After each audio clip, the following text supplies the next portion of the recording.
થઈ ગઈ છે. ઊભા થઈને પંખો બંધ કરી દો. બરાબર. તારા કેમેરામાં ડખા છે. મારા ફોનમાં ડખા છે. ફોન નવો લઈ આપો એટલે. આજે એવું નહીં લાગતું કે કંટાળો બહુ આવે છે. કામ નથી ને એટલે કંટાળો આવે. મજા નહીં આવે. હા ચાલો ચાલો આમ કામ કરો. બહુ everyone good morning, welcome back to my new vlog. કેમ છો બધા? હોપ કે તમે બધા મજામાં છો. પણ મજામાં છું. તો આજે છે ગણપતિ દાદાનો બીજો દિવસ અને અત્યારે જસ્ટ આપણે આરતીની તૈયારી કરવાની છે, કેમ કે નિકેશને જવાનું બહુ જ લેટ થઈ રહ્યું છે. આજે સન્ડે છે પણ એમને જવાનું છે કામ ઉપર, એટલા માટે. અને ફટાફટ આપણે ચલો આરતી પતાવી લઈએ.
બાપ્પાની થઈ ગઈ છે આરતી અને અહીંયા બાપ્પાનો થાળ ધરાઈ દીધો છે અને હવે હું પણ જમવા બેસીશ.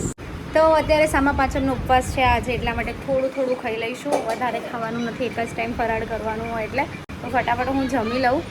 ઊભા થઈને પંખો બંધ કરી દો. ફટાફટ પંખો બંધ કરી દો. હા એટલે જ કહું છું, પંખો બંધ કરી દો. પછી પંખો તો બંધ કરો પહેલા. કશું કામ છે તારે? હા પંખો બંધ કરી દો. સો ગાઈઝ મારી ફ્રેન્ડ અહીંયા આવી ગઈ છે, દેખી લો કેવી સરસ લાગે છે. આ માણસને પંખો બંધ કરવાનું કીધું ને તો આપણે શું બંધ કર્યું? લાઈટ બંધ કરી દીધી. કેમ કીધો પંખો બંધ કરવાનો? I don't know. Hello mummy. Hi. હા આરતી કરવાની તો હજુ ઘણી વાર. મમ્મી કેટલા વાગે? બંધ કરાયો? તમને પૂછ્યું નહીં ને પંખો કેમ બંધ કરાયો? પણ તમને પૂછ્યું નહીં ને એટલે સરખો સાફ નતું. શું બોલ્યા તમે? 1 મિનિટ. તમે કેમ બ્લર થઈ જાઓ છો? સિનેમેટિક હશે. સિનેમેટિક નહીં.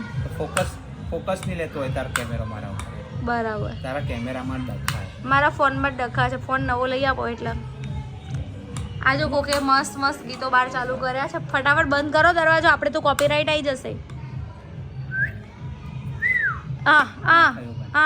મમ્મી એવી રીતે બધું થઈ જતું હતું કે હારું ન તો હારું ના કહેવાય. હારું કહેવાય ને તો તારે શાંતિ. જો હમણાં બંધ થઈ જશે. ખુશી દરવાજો બંધ કરી આય. થઈ ગયું ને? મારા ઊભા થયા વગર થઈ જશે ને તો. થઈ ગયો બંધ. તું ઊભી નહીં થઈ એટલે તો એ તો વસ્તુ અવાજ ના કરો ને કે યાર કટ કટ કટ. હખણું જરીક નહીં બેઠું, જરીક વાર હખણું નહીં રહે. મને છે ને એકચ્યુઅલીમાં બહુ જ માથું દુખે છે, હું તમને લોકોને કહું. ગાઈઝ શું કહું? રહેવા દેજો, મસ્તી ના કરશો. સંધ્યાકાળે કોઈ છાંટા ના નખાય નહીં કેસ. સંધ્યાકાળ પછી તો નખાય. મમ્મી આને કોને યાર? અરે સંધ્યાકાળે ના નખાય, પછી તો નખાય ને. પણ એમ ના નખાય. તમારે છાંટા નાખીને શું કામ? અરે મજા આવે એમ તો. હેરાન જાઓ ને યાર, કામ કરો. સો મને છે ને તાવ જેવું હતું બપોર પછી. નિકેશ રહેવા દેજો, બાજવાન થઈ જશે જોરદારનું. શું બોલ્યા? શું કરી દઈશ? ખબર જ છે પછી બાજવાન થઈ જશે ને તો પછી રોતા નહીં આવડતું. હા ભલે હું રોઉં છું, હું રોતડી જ છું. બસ હું રોતડ જ છું. બસ કંઈ કહેવું છે? હજુ કહું અવાજ ના કરું, હું ફેંકી દઈશ વોટર બેગ. મારી નહીં ભાઈ. હા તો એટલે જ કહું છું, મૂકી દો ને યાર.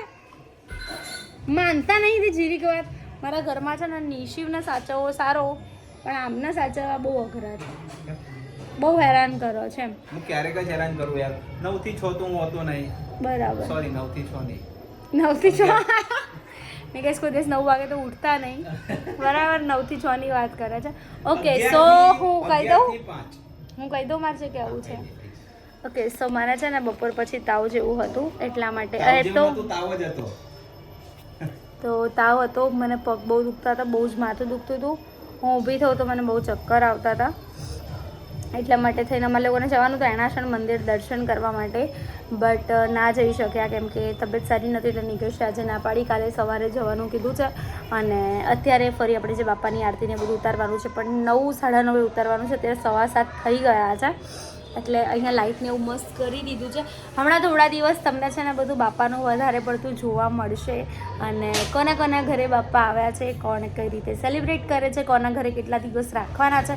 અને હું તમને વ્લોગના એન્ડની અંદર ગુડ ન્યૂઝ આપીશ. ગુડ ન્યૂઝ એવા આપીશ કે બાપા કેટલા દિવસ રોકાવાના છે અમારા ઘરે. સો એ તમને વ્લોગના એન્ડમાં ખબર પડશે. મમ્મી શું કરો છો? હવે રાતની થાળી તૈયાર કરું છું. અચ્છા, વહેલા વહેલા હવે નવરાશી કરી નાખું ને. આજે એવું નહીં લાગતું કે કંટાળો બહુ આવે છે? કામ નથી ને એટલે કંટાળો આવે હા, છે. અને રોજ એમ થાય કે કામ ક્યારે પતશે, અને આજે એટલો બોર થવાય છે ને. લઈને આ બધું આ દિવેટા ઘસી હતી બધું. અચ્છા ઓકે. સો મમ્મી આરતીની તાળી સરસ, તાળી કે આરતીની થાળી, અત્યારે તમે માનશો પણ કાનમાં સંભળાતુંય નહીં કેમ કે શરદી જેવું છે ને, એટલે કાને મારા બંધ થઈ ગયા છે. બંધ થઈ જાય. જો અહીંયા થાળી સરસ મજાની થઈ ગઈ છે રેડી. અને અહીંયા બહાર બહુ અવાજ આવે છે, ખબર નહીં કેમ. પાછું ચાલુ કરજો નહીં કે છે હાથ સીધા નહીં રહેતા, બુડબક જેવા માણસ હાવ, પણ જોર આવી ગયું છે મારામાં. ચાલો ચલો આમ કામ કરો. બહુ જોર, જેટલું બધું જોર છે એનું કાઢો છો. ચશ્મા ખાલી એમ કરીને આમ ખેંચી લઈશ ને તોય રોઈ જશો. એટલે મારા ઉપર ગુસ્સો કરશો, હું રોઈ જઈશ એમ. જો નિકેશ કેટલા બિઝી છે. હું આટલું વાત કરું છું ને તો એ ફોનમાં મારે એકચ્યુઅલી હું બહુ ઇમ્પોર્ટન્ટ માણસ જોડે વાત કરું છું. હા, ઇમ્પોર્ટન્ટ માણસ એટલું ઇમ્પોર્ટન્ટ ને કે ફોન ઠોકા ઠોક જ થાય હે ને.